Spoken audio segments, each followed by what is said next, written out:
Excellent and merit. 90, 108. You've got your super challenge questions as well. Excellent. Positive behaviour, write it down. The perimeter on the outside.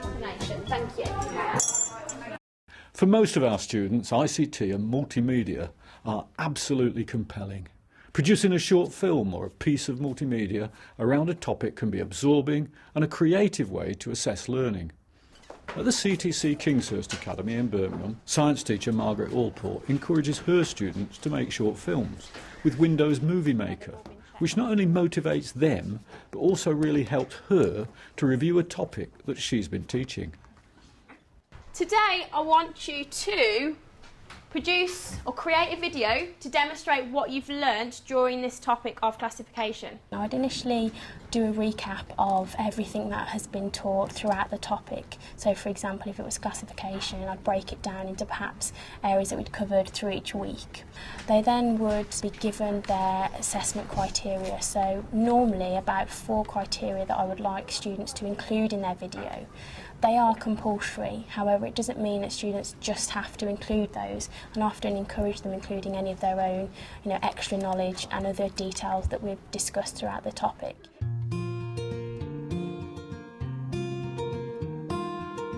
So the idea of getting students to use the videos, creating the videos in science, is a way of assessment. I prefer to use it on occasions for the end of a topic, so that I can assess what students have learnt, what they know, and perhaps look at any misconceptions or ideas that they perhaps haven't fully understood. And obviously it's keeping me up to date with the levels and where they're at in terms of their Key Stage 3 targets. Just take this out. I know that the students enjoy it, so obviously I want students to enjoy science and think of not necessarily, oh, this is a big assessment and dread doing it as some students do with tests, but enjoy actually the process of creating the videos.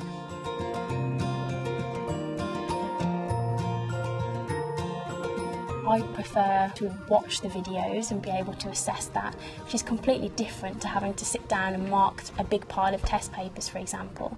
So, do you think that you've looked at the major taxonomic groups? Yeah. Excellent. And have you got examples of organisms? Yeah. So, what level do you think? Like 5. 5 at the moment. Brilliant. And where do you think that you should be aiming for? 6. 6, maybe pushing yourself towards 7? Excellent, good.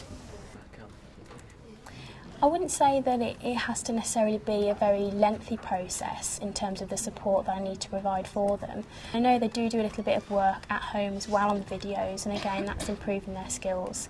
So in terms of support from myself, it's quite minimalistic now. Excellent. So you've started with the vertebrates, yeah?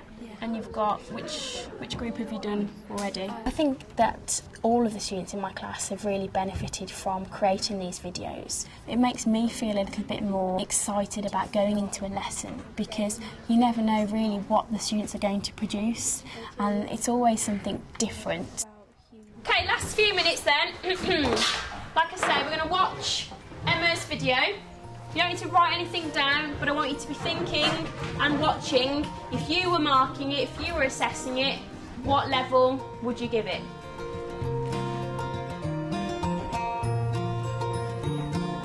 You could have 2 students sat next to each other that could look at criteria and express it completely differently. So they may both be working at that level 5, for example, but have looked at it at 2 different angles.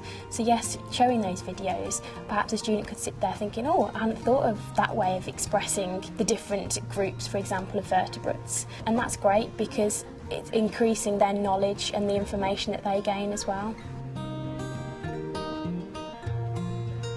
So Megan, please. I would give her a 6A or a 7C because it had loads of information and it was really good and it had good pictures. Excellent. And Tom, please.